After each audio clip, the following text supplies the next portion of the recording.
Bonsoir les in, bonsoir les uns, moi c'est Valentin Després et je suis tout à fait saucé de vous retrouver pour cette 4e émission Demain le Monde. Si l'actualité vous déprime, que vous avez l'impression que la planète brûle et que la plupart des gens détournent les yeux, si vous trouvez ça anormal, que les plus grandes fortunes de ce monde captent toujours plus de richesses alors que la pauvreté monte en flèche, et si vous pensez malgré tout qu'essayer de lutter à votre échelle contre ces fléaux ça a du sens, alors j'ai une bonne nouvelle pour vous, vous êtes au bon endroit parce qu'ici on ne se résigne pas. Demain le Monde, c'est votre nouvelle émission Move consacrée à l'écologie, à la justice sociale. On va essayer de refaire le monde ensemble et pourquoi pas d'en inventer un qui ne surexploite ni la planète ni les gens. Et pour accomplir cette lourde tâche, que dis-je, cette tâche tentaculaire, je serai accompagné de mon acolyte, ma partner in crime, la talentueuse journaliste Louisa Benchaban. Louisa, comment ça va aujourd'hui ? Ça va très bien, et toi Valentin ? Toujours heureuse d'être là. Toujours. Heureux également, surtout qu'aujourd'hui pour refaire le monde avec nous, on a une invitée de marque. Elle est capable de vulgariser les théories économiques comme les basses manœuvres politiques. La légende raconte qu'elle sera la dernière à défendre la République des assauts de l'extrême droite. Une femme aux tenues rouges aussi famous qu'Anne Roumanoff, même si aujourd'hui elle n'est pas venue en rouge. La journaliste chevronnée Salomé Saké. Salomé, comment tu vas ? Ça va, très bien, merci beaucoup pour l'invitation. On est très heureux de t'accueillir. Alors pour celles et ceux qui ne te connaîtraient pas encore, tu es journaliste depuis une dizaine d'années maintenant. Tu travailles principalement pour le média indépendant Blast, qu'on salue, qui fait un travail titanesque et absolument nécessaire. Tu es aussi chroniqueuse dans différents médias, on te voit parfois chez France Inter. Dernièrement, tu as aussi signé une série de podcasts chez France Culture sur la question de l'indignation, comment s'indigner. Puis bien sûr, tu écris. Il y a 2 ans, tu as sorti Sois jeune et tais-toi, une enquête qui démonte les clichés sur la jeunesse. Et là, tout récemment, tu as sorti un petit livre sur la montée de l'extrême droite et ses périls, ça s'appelle Résister. La résistance, c'est un mot qui est chargé d'histoire, un mot qui est lourd de sens. Est-ce que tu as l'impression qu'aujourd'hui, on est rentré dans une phase de résistance ? Je ne sais pas si on est rentré dans la phase de résistance, en tout cas je pense qu'on est rentré dans une bascule de l'histoire qui est l'accession potentielle de l'extrême droite au pouvoir. Et ce que j'ai voulu rappeler dans ce livre, c'est que ce n'est pas anodin, que ce n'est pas juste un changement politique comme un autre, que c'est quelque chose dont on ne revient pas, ou en tout cas c'est quelque chose qui abîme toujours durablement la démocratie à des échelles plus ou moins importantes.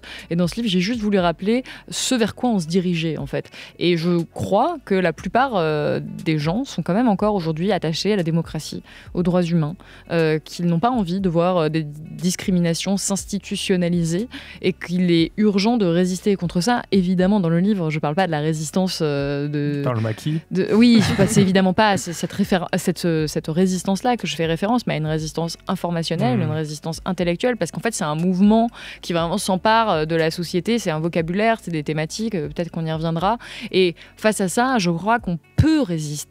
Qu'on peut résister, encore une fois, de manière évidemment totalement pacifique, avec des mots, avec des livres, avec de l'information. Moi, je suis journaliste, donc forcément, pour moi, la bataille, c'est la bataille de l'information, c'est-à-dire de rappeler les faits, coûte que coûte, et que ça peut faire partie de ce qui peut potentiellement permettre de résister. Et je pense qu'à notre échelle, on a toutes, et c'est peut-être le thème aussi de votre émission, de manière générale, on a toutes et tous un rôle à jouer, sans dépolitiser les enjeux. On peut quand même rappeler qu'on a la capacité d'agir par bien des aspects, et ce livre il rappelle que cette montée de l'extrême droite elle n'est pas inéluctable, qu'elle est dangereuse. Voilà les faits que je vous donne, voilà la bataille culturelle qui est à l'œuvre, et voilà ce que vous pouvez faire, des pistes, je dis bien des pistes de résistance, parce que c'est pas un manuel, je sais pas exactement comment ils font faire, sinon je serais pas journaliste. Ouais.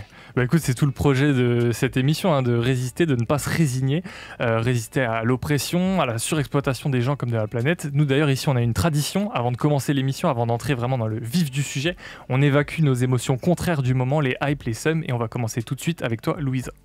Et moi j'ai trop le seum depuis que je suis né.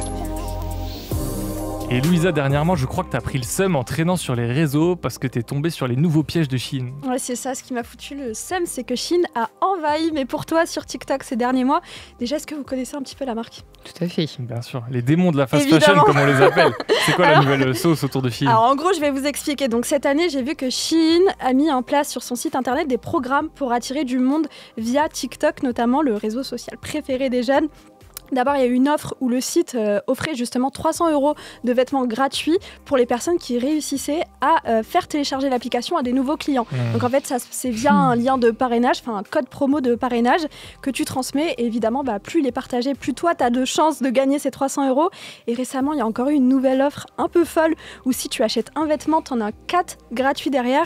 Et ceux qui sont déjà clients peuvent parrainer des nouveaux clients. Donc en fait, c'est un cercle sans fin. Acheter 4 gratuits, c'est une folie quand même. Et du coup, ça marche, j'imagine. Ouais, de ouf. Comme je disais, j'ai vu passer plein de posts. Alors, que ce soit sur X, sur Instagram, des lives où des gens s'échangent leurs codes promo pour s'entraider, pouvoir multiplier les commandes et avoir le plus d'habits gratuits possible. Et ce qui m'énerve dans cette histoire, c'est que Shein a encore trouvé une stratégie marketing pour pousser à la surconsommation, notamment chez les plus jeunes. Je le rappelle, il s'agit quand même d'une stratégie adaptée totalement à TikTok. Et Shein a créé comme ça, là, avec cette stratégie, une armée de micro-influenceurs qui soutiennent la marque et font des posts avec le hashtag Shein. Bref, ils reçoivent des marchandises gratuites.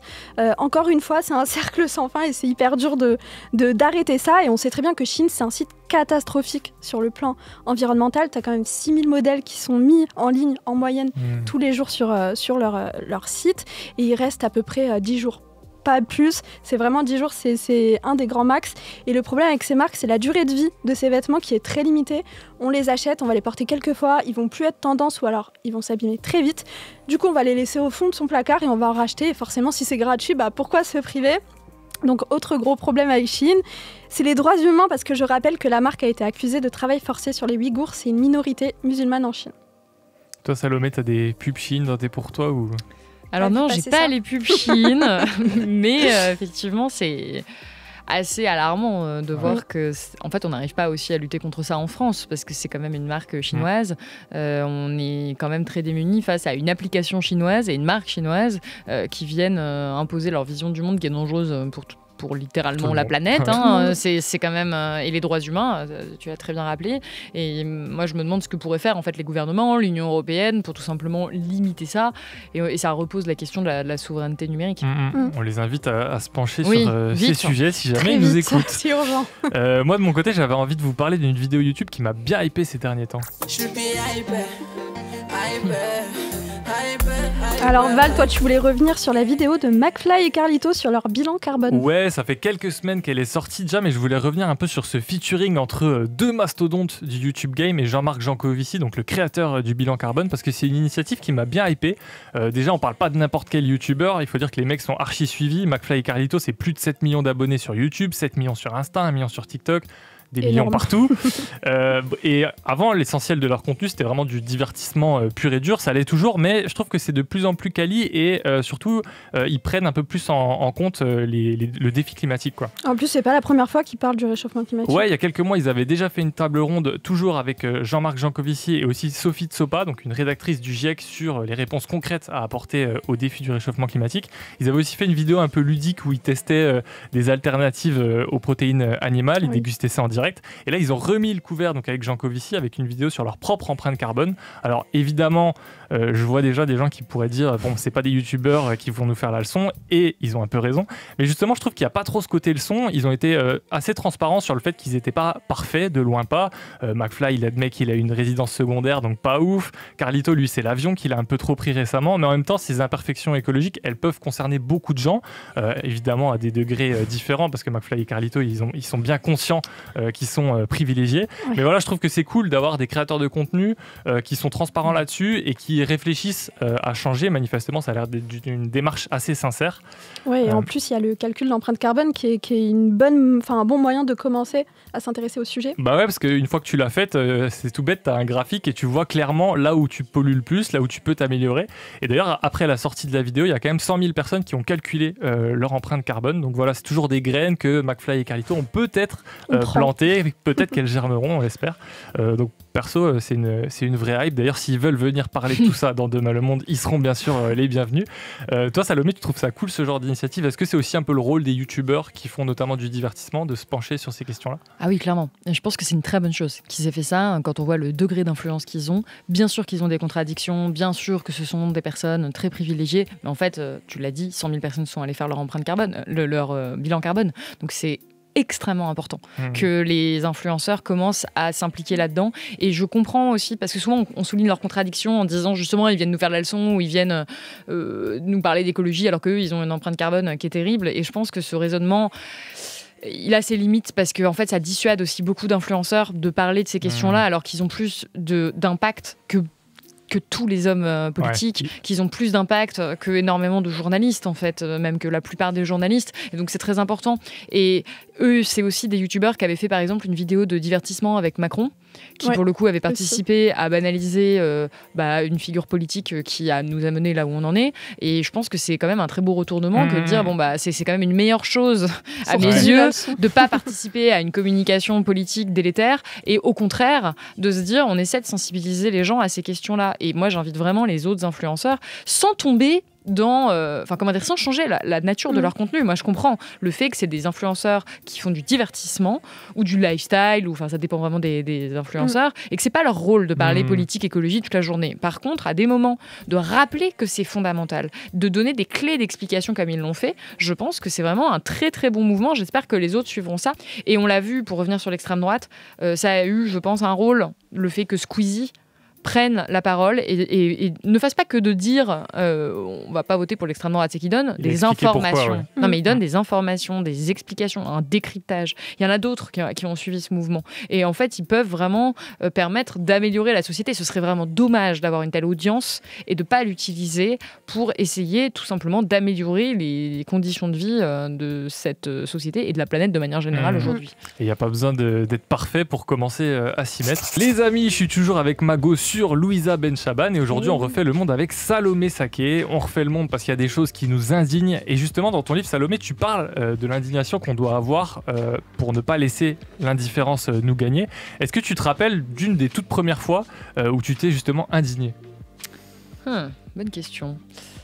Où je pense que j'étais indignée globalement depuis toute petite parce qu'il n'y avait pas de frites à la cantine, pour des choses quand même assez fondamentales dans la vie. Moi je me souviens surtout vraiment d'un moment d'indignation politique, c'est quand j'ai vu le dessin animé Persepolis de l'adaptation de Marjane Satrapi, sa bande dessinée, qui parle donc de ce que vivent les femmes en Iran et qui m'avait profondément marqué. Je devais avoir une dizaine d'années, 11 ans, un truc comme ça, et ça m'avait vraiment révolté de me dire qu'il y avait des petites filles comme moi, parce que c'est l'histoire d'une petite fille qui voit toutes ses libertés se faire entraver et qui est vraiment victime de la répression religieuse, là en l'occurrence, et c'est la première fois où je me souviens avoir eu une prise de conscience de ce que vivaient d'autres petites filles à travers le monde et d'à quel point c'était injuste. Et donc là, je pense que ça a suscité une forme d'indignation quand même assez forte pour que je m'en souvienne encore aujourd'hui. Mes parents se souviennent même à quel point j'en avais parlé à l'époque, donc ça m'avait beaucoup, beaucoup marqué. Voilà. Ouais. Est-ce que c'est cette faculté à t'indigner justement qui t'a poussé à devenir journaliste ? Je sais pas, je voulais pas forcément devenir journaliste quand j'étais petite. J'étais pas certaine que ce soit une profession pour moi, mais par contre j'avais un intérêt en fait déjà pour ce qui se passait à travers le monde et une curiosité quand même très forte. Je pense que ça c'est un trait quand même qu'on doit avoir en tant que journaliste. Et l'indignation, c'est quand même la capacité à pas accepter comme un état de fait une situation donnée qu'on considère comme injuste. Et j'essaie de réhabiliter un petit peu l'indignation donc dans ce podcast déjà sur France Culture, Comment s'indigner, qui rappelle l'histoire de l'indignation. Qui est disponible, oui, qui est encore disponible en ligne en 5 épisodes. Et dans ce livre, pour rappeler que face à l'extrême droite, on n'est pas obligé en fait d'être complètement abattu ou de se dire que c'est inéluctable et qu'on est impuissant. L'indignation, c'est pas la solution, jamais. Juste s'indigner, ça sert pas à grand chose. Par contre, l'indignation, ça peut être le déclencheur et c'est ce sentiment-là qui, dans l'histoire, et je le rappelle, a provoqué de très grands changements. C'est le fait qu'une situation donnée était jugée insupportable par certaines personnes, que ça les révoltait tellement qu'elles ont tout mis en œuvre pour que ça change. Et je rappelle quand même l'histoire des grandes indignations qui ont permis, par exemple, d'arriver à l'égalité femmes-hommes, qui ont permis, en tout cas en droit, qui a permis de mettre en place une forme de résistance.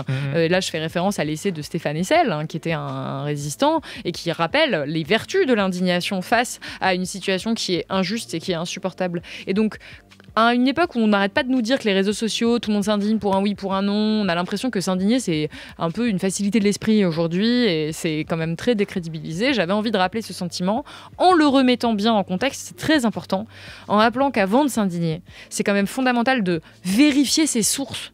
Vérifier ce pourquoi on s'indigne, mais parce que parfois on s'indigne sur une croyance. Donc bien vérifier que c'est pas qu'une croyance, essayer au maximum d'aller creuser le sujet qui nous indigne avant d'essayer de passer à l'action. Parce qu'encore une fois, une indignation toute seule n'a pas grand intérêt. Mais par contre, de ressentir de l'indignation, je crois que c'est sain. Et aujourd'hui, de voir et de constater les injustices à l'œuvre, la montée des inégalités, la destruction de l'environnement, de la planète, et ne pas sentir d'envie profonde de changement et de forme d'indignation, moi je pense que c'est quand même ça qui est préoccupant. Donc j'avais envie de réhabiliter un peu ce sentiment sans dire, mais vraiment j'insiste sur la nuance, sans dire oui c'est la solution à tout, indignez-vous tous, mais simplement qu'on a le droit en fait de pas accepter d'avoir cette petite impulsion de changement qui passe pour beaucoup de gens je pense par cette indignation. Et pour passer à l'action, pour agir concrètement pour un monde plus juste, parfois il faut passer par l'action politique. En ce moment le débat il tourne surtout autour de l'immigration et des économies sur le du service public, donc on va pas espérer grand chose du gouvernement en place, mais on voulait te proposer, Salomé, de constituer ton propre gouvernement. Ok, alors on ferme les yeux, sauf vous, si vous nous écoutez au volant, gardez les yeux bien ouverts.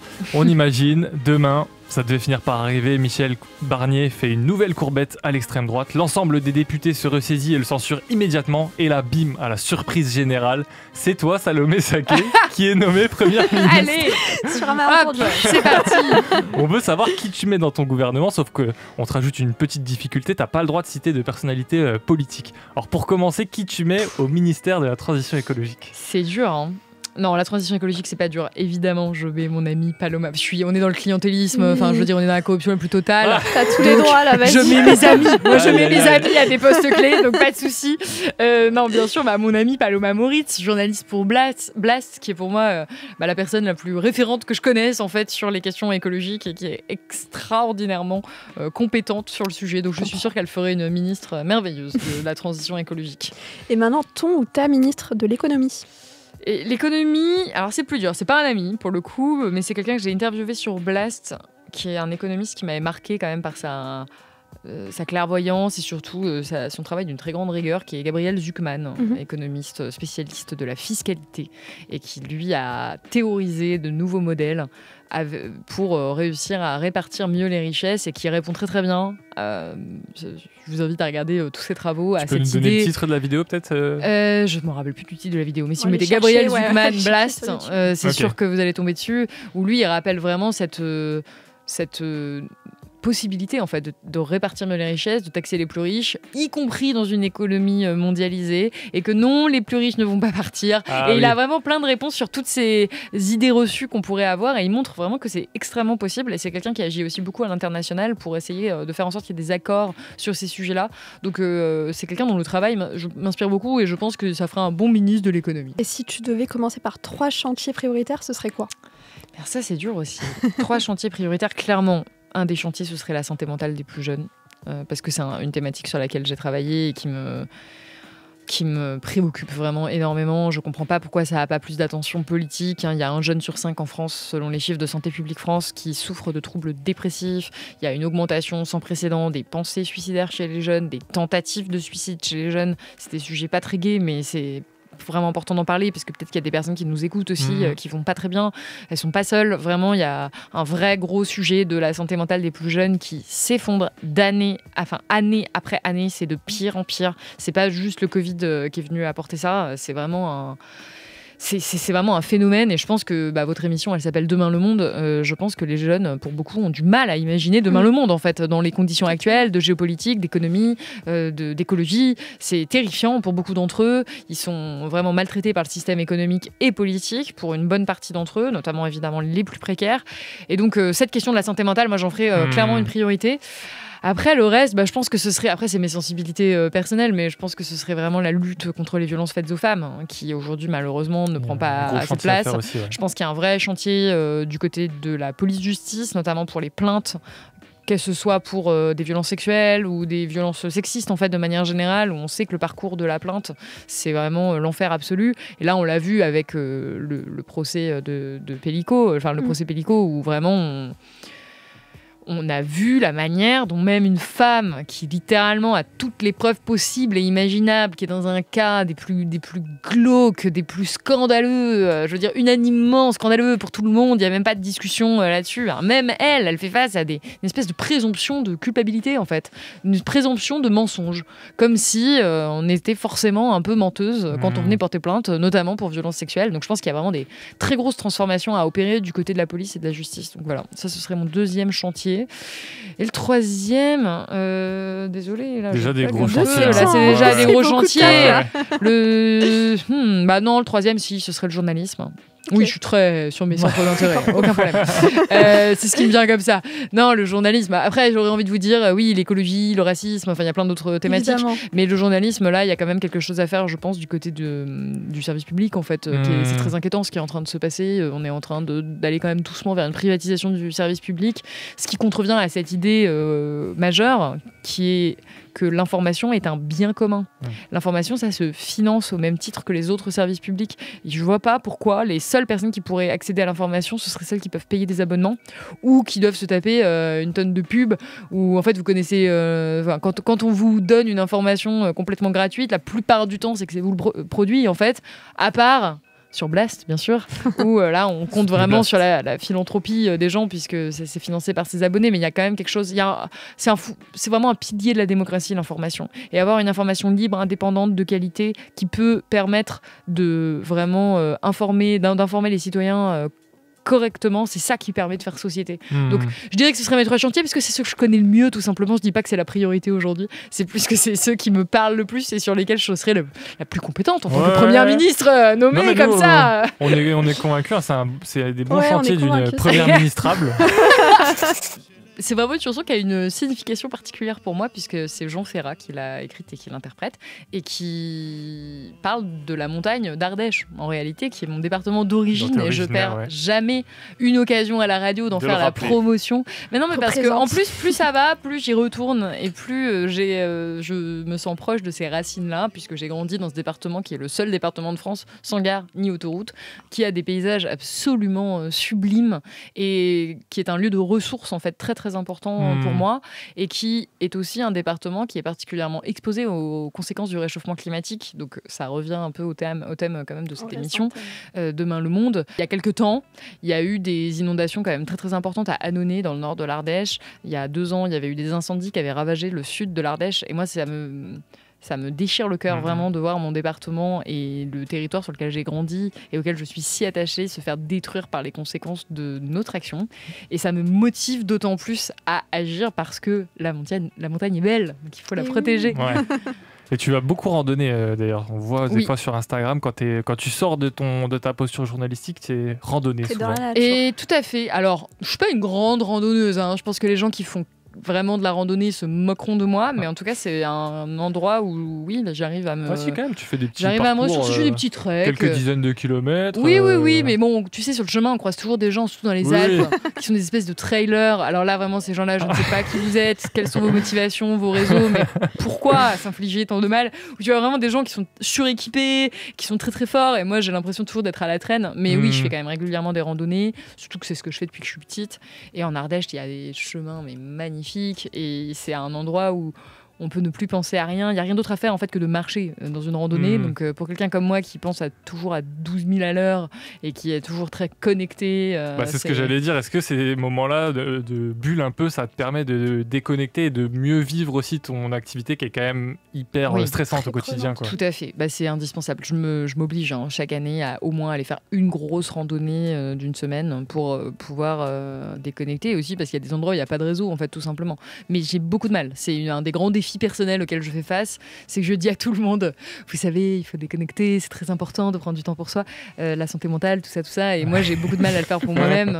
C'est vrai que c'est complexe. Et j'étais censée partir en vacances en fait pendant les élections législatives, mais Macron nous a dissous l'Assemblée, donc vous comprenez bien que j'étais censée tout arrêter. J'ai beaucoup de mal à prendre des vacances en fait. Et puis après, quand le NFP est arrivé en tête, tu t'es dit, tiens, je vais écrire un livre sur l'extrême droite. Comme ça. Mais en fait, typiquement, c'est parce que j'ai vu que tout le monde se disait, non mais c'est bon, on a vaincu l'extrême droite, tout va bien, on a gagné. Il y a beaucoup de gens qui disaient, on a gagné quand on est de gauche.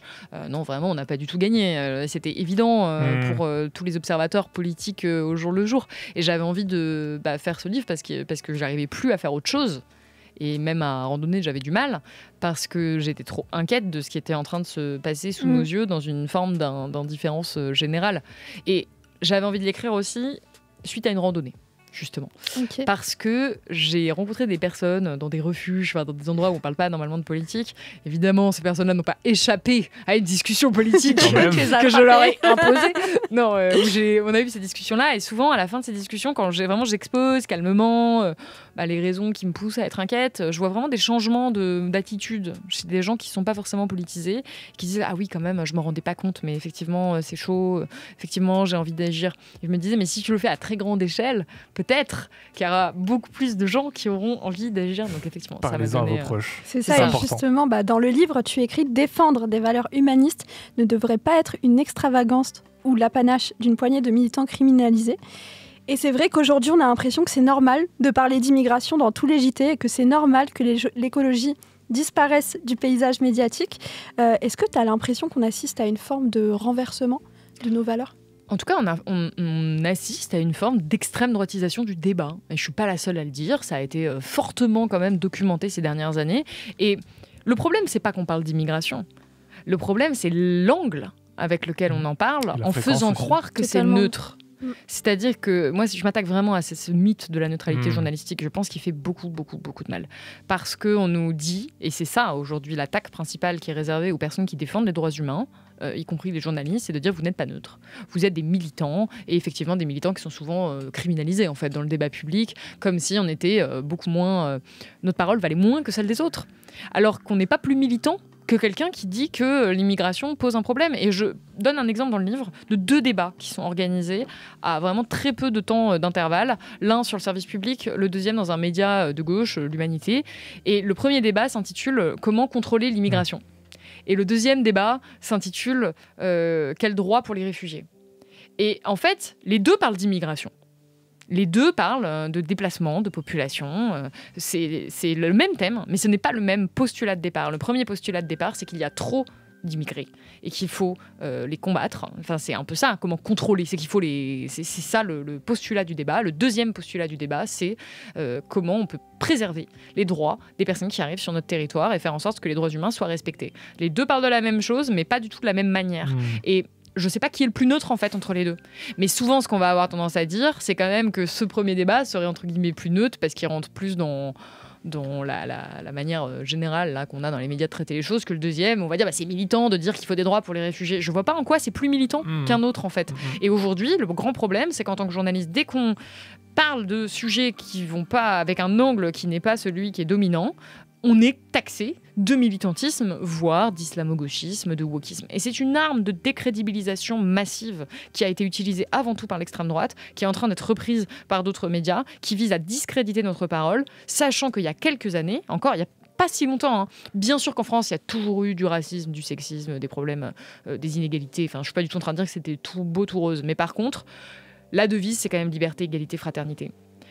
On se dit que les droits humains, le respect des droits humains pendant longtemps ont été au moins un objectif, quelque chose de souhaitable, de désirable, même si ce n'était pas respecté. Encore une fois, c'était pas tout rose. C'était pas mieux avant. Mais c'était pas vu comme une extravagance que de dire qu'il fallait défendre les droits humains. Aujourd'hui, c'est vu comme une forme de militantisme d'extrême gauche. Mais je veux dire, c'est complètement fou. Le débat s'est tellement déplacé à l'extrême droite que ce que disaient des journalistes il y a 15 ans est aujourd'hui considéré comme quelque chose qui relève de l'extrême gauche. Et moi, en tant, encore une fois, que personne qui travaille dans cette profession, j'ai juste pas changé de position.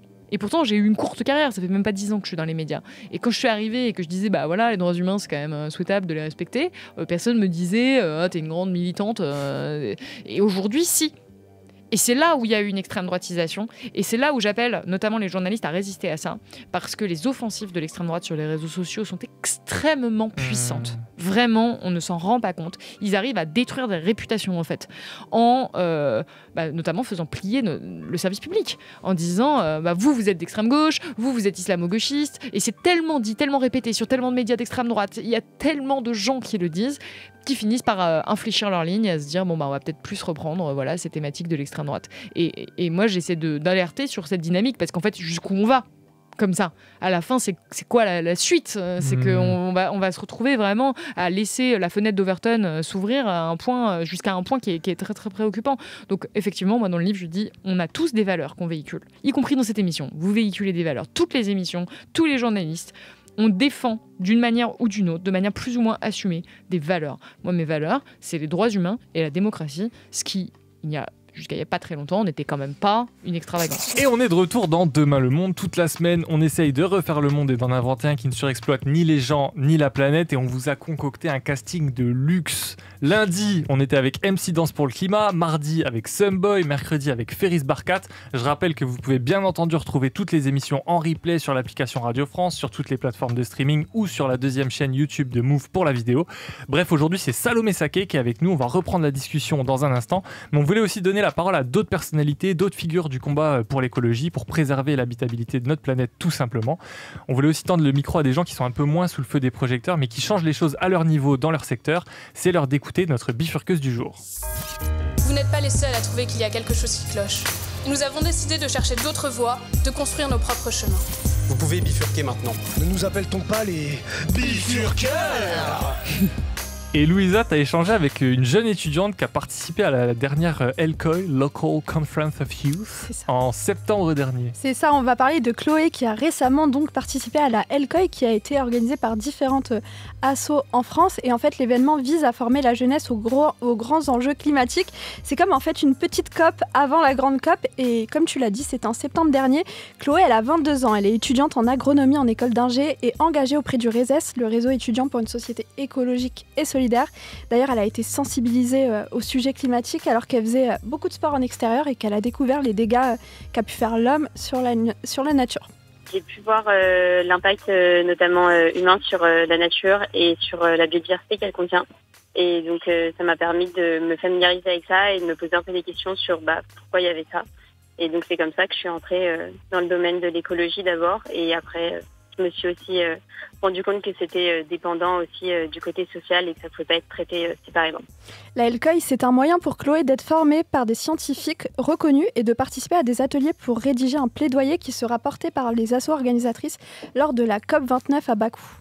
Je trouvais ça aussi intéressant de pouvoir monter en compétences et le fait de pouvoir porter sa voix et faire entendre sa voix sur ces sujets-là au niveau international, ça pouvait être intéressant. Il y avait plusieurs parcours qui étaient proposés sur les finances, sur le lien entre climat et genre, et notamment un sur la biodiversité qui m'intéressait particulièrement et que j'ai pu suivre pendant le week-end de la LCOY. Alors selon elle, ce genre d'événement permet aux jeunes d'échanger sur leurs aspirations dans des ateliers et de faire entendre leur voix auprès des décideurs. Ça fait la place des jeunes et leur représentativité dans les espaces de décision ou de débat, notamment à l'international et même au national, est souvent assez faible. Et donc c'est intéressant d'avoir ces espaces-là. On voit aussi que ça fait émerger beaucoup d'idées qui derrière, quand elles sont portées au niveau de certains ministères ou auprès de certains décideurs, elles peuvent avoir un impact et elles sont souvent intéressantes. Pour elle, la COP a encore du travail pour s'ouvrir aux assos du monde entier et aussi être beaucoup plus inclusif. On sait que ça va être une COP compliquée au niveau des droits humains et de la représentativité des associations. Donc déjà que ce soit quelque chose qui soit mis en avant pour que pour le futur, cet espace qui est censé être un espace accessible à tous et de représentativité de la société puisse être réellement cet espace. Et après, bien sûr, qu'il y ait des ambitions qui soient revues un petit peu à la hausse, que ce soit en termes de financement, notamment envers les pays en développement qui en ont besoin. Le fait de s'engager à la LCOY ou dans des assos, ça l'aide à s'accrocher, à rester optimiste pour faire bouger les choses. Quand j'ai pris conscience de l'action de l'homme sur le climat et sur la biodiversité en général, ça m'a rendu un peu éco-anxieuse au quotidien. Et le fait d'agir et de pouvoir réfléchir à des solutions, à faire avancer les choses, ça m'a fait énormément de bien. J'ai tendance à rester toujours optimiste parce que c'est nécessaire et parce que ça sert à rien non plus, ne serait-ce que pour être efficace dans le changement. C'est souvent montré que approcher de façon positive la chose, ça marche mieux. Donc déjà rien que pour ça, rester positif. Alors au terme de la LCOY, il y a eu un plaidoyer qui a été rédigé par les différents jeunes qui étaient présents là. Et si vous voulez le lire et en apprendre plus sur la LCOY, vous pouvez aller sur leur site internet. Merci Louisa pour le parcours de cette nouvelle bifurqueuse. Salomé, tu restes avec nous, on va continuer à imaginer demain, à parler reconversion, initiatives, se projeter. Vous écoutez toujours Demain le Monde, vous êtes au bon endroit. Demain le Monde avec Valentin et Louisa. Move. Alors Salomé, on parlait à l'instant de bifurquer justement. Très concrètement, si demain le monde devait se transformer totalement et qu'il y avait moins de consommation, moins d'énergie, moins de trafic, on peut estimer qu'il y aurait beaucoup moins de jobs dans les médias. Du coup, toi, si tu devais te reconvertir, vers quoi tu irais spontanément ? Bonne question. Moi, la carrière que j'aurais adoré faire, c'est celle de comédienne de théâtre. Voilà. Okay. J'ai fait le conservatoire avant de devenir journaliste et j'avais vraiment cet amour du théâtre, vraiment très prononcé. Donc aujourd'hui encore, je vais quand même pas mal au théâtre quand je peux. Et je pense qu'on aura toujours besoin d'art, en fait, de manière générale, pour pouvoir faire société. Donc je pense pas que c'est un métier qui disparaîtra. Après, c'est quand même pas le... Il y a moins d'actrices et d'acteurs quand même. Hein. Peut-être, je sais pas. Je sais pas, je suis pas certaine. Ouais. Parce qu'on n'est pas obligé de faire ça avec des grands moyens. On peut aussi inventer des manières de produire qui sont... Dans l'agora. Oui, mais qui sont... et même sur les médias, je suis même pas certaine qu'il y ait moins de médias. Encore une fois, je pense que c'est tellement important et constitutif pour la démocratie. Par contre, on n'est pas tous obligés d'avoir des studios séparés. On n'est pas obligé d'être dans des endroits aussi éloignés, par exemple dans la capitale. On peut imaginer des locaux partagés, on peut imaginer vraiment beaucoup de choses qui permettraient de réduire tout simplement cette empreinte carbone, effectivement, aujourd'hui, qui est très importante et qui est celle des médias. Mais je pense qu'on aura toujours quand même besoin d'être informé, en fait, tout simplement. Donc voilà, je reste quand même journaliste. Cette série d'émissions, elle a lieu une semaine avant la COP28 de Bakou en Azerbaïdjan. Et c'est un euphémisme de dire qu'elles n'ont pas toujours un impact titanesque sur les choses. Toi, qu'est-ce que tu en attends ? Est-ce que tu en attends quelque chose d'ailleurs ? Et est-ce qu'il y a un domaine sur lequel tu te dis là, ce serait bien que ça avance ce coup-ci, quoi ? C'est compliqué d'attendre quelque chose des COP parce que malheureusement, ça dépend quand même beaucoup des gouvernements qui se succèdent. On le voit très bien, en fait, l'alternance politique peut absolument tout changer. Je pense que c'est toujours évidemment nécessaire de le faire, mais c'est vrai que j'ai du mal à vous dire que j'attends la COP avec impatience en me disant que ça va provoquer un bouleversement politique mondial, même si je l'appelle évidemment profondément de mes vœux. J'ai aujourd'hui mis mon énergie dans autre chose. Après, je veux pas du tout dire que ça, entendons-nous bien, que c'est inutile et tout ça, mais j'essaie de me dire que là, on peut essayer d'agir autrement qu'en attendant les changements politiques mondiaux, le multilatéralisme. Même si, encore une fois, on a un besoin vital de ce multilatéralisme. On peut pas juste se dire que la COP ça marche pas et du coup on fait rien. En fait, c'est ça que je veux dire. Donc je compte plus dessus. Ouais, on espère quand même qu'elle servira à quelque chose cette COP parce que on parle même plus en fait du futur de nos enfants. En fait, là, on parle clairement de nous. Il y a plus de temps pour les nanani nanana, comme dirait l'autre. Ce soir, on a le plaisir d'être avec Salomé Saké. Et Salomé, ici, il faut que tu saches, on est persuadé que la musique, la culture, au sens large, en fait, elle doit nous aider à imaginer le monde de demain. Et d'ailleurs, ici, on ne binge-watch pas, on green-watch. Voilà. Louisa, qu'est-ce que tu as green-watché ces derniers temps ? Alors moi, je vais vous parler de la série Extrapolation, une série qui nous vient tout droit du futur. Alors pour vous mettre un peu dans l'ambiance, on est en 2037. Les feux de forêt se généralisent dans le monde, les manifs battent le pavé dans les rues partout sur la planète pour exiger des vraies actions sur la question climatique. D'ailleurs, on en est à la COP 42. Il est question de l'accueil des réfugiés climatiques et de l'accès à l'eau pour les pays surexposés à la sécheresse qui sont incarnés dans la série par l'Algérie et la Palestine. En face, évidemment, on a le cynisme des plus riches, mais aussi des organisations internationales qui ne veulent pas bouger plus que ça sur le sujet. Là, ce que je vous décris, c'est le premier épisode de la série. Mais en fait, Extrapolation, c'est donc une série en 8 épisodes qui met en scène ce qui pourrait se passer si la courbe de température de notre planète continue de grimper toujours plus. Et donc, la série se déploie entre 2037 et 2070. À chaque épisode, on avance de 10 ans. Et donc, il est question d'un problème en particulier à chaque fois. Donc, par exemple, pour le premier épisode, c'était notamment les incendies. Après, on a les inondations. On a aussi la question migratoire. Et on a aussi la question des technologies et de la capture du carbone, par exemple.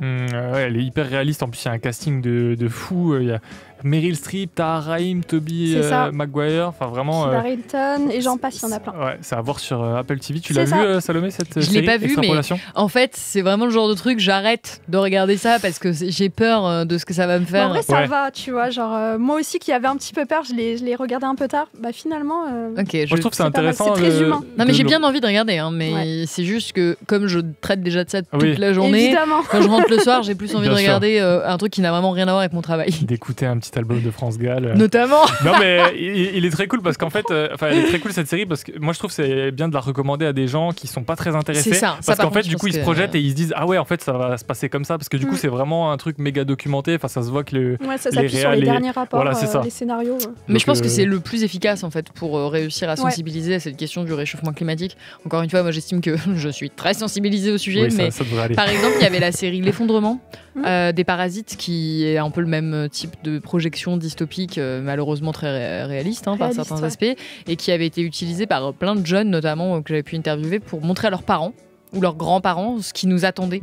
Et donc ça peut effectivement être un vrai vecteur d'information, c'est cet art, cette culture, je vous rejoins totalement. Moi, je voulais brièvement parler de la chaîne YouTube Stupid Economics, qui est une chaîne dédiée à la vulgarisation économique. Et là, il n'y a pas très longtemps, ils ont fait une série de vidéos qui s'appelle Peut-on rêver 2050 ? J'ai trouvé ça hyper cool. On retrouve quoi dedans ? En fait, ils ont fait 3 vidéos de 25 minutes sur comment est-ce qu'on peut se projeter. Ils ont traité de l'alimentation, de la consommation, du logement. Et en fait, ce qui est cool, c'est qu'ils ont interrogé des experts, des chercheurs beaucoup.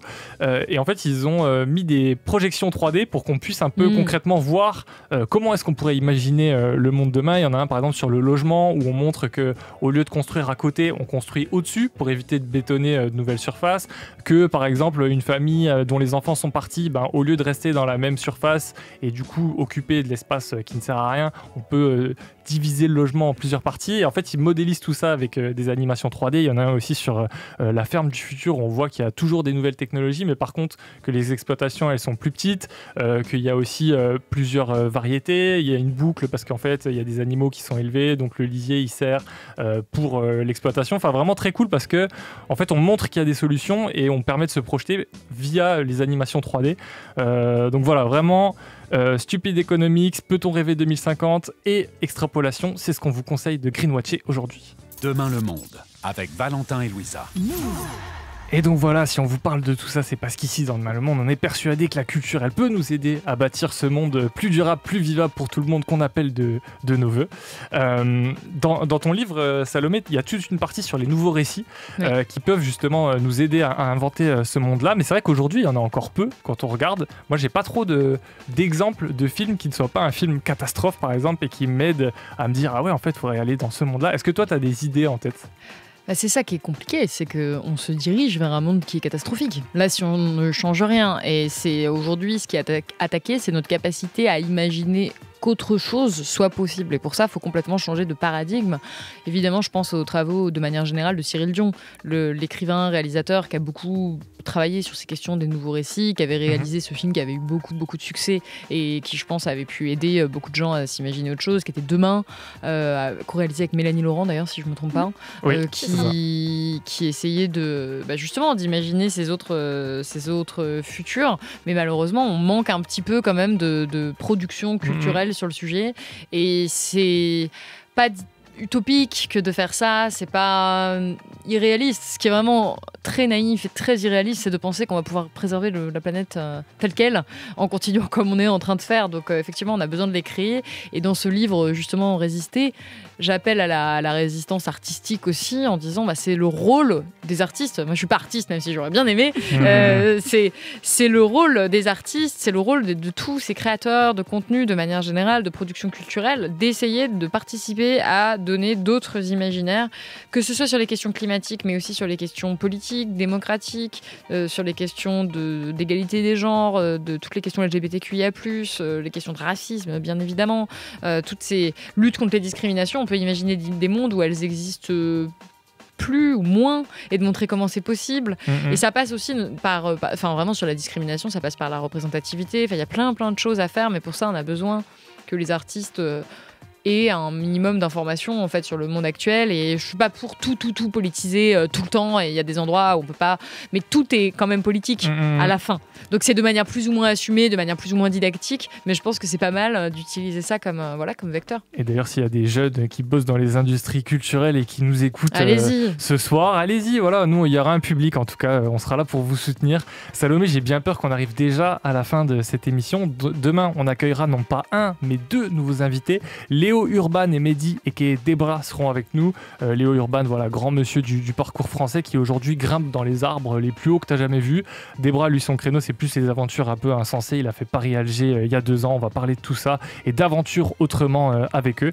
Louisa, on sort inspirée de cette rencontre avec Salomé Saké. Mais oui, contente de t'avoir découverte, Salomé Saké. En tout cas, vous l'aurez compris, Demain le monde, c'est l'émission où on refait le monde, où on s'autorise à en refaire un qui ne surexploite ni la planète ni les hommes. Merci Salomé d'avoir été là ce soir. Merci à Nico à la technique et Benjamin à la vidéo. Demain, on se retrouve même heure, même lieu avec Léo Urban et Debra. Merci et prenez soin de vous. NBC, jamais les bras. Ciao, ciao, ciao. Salut.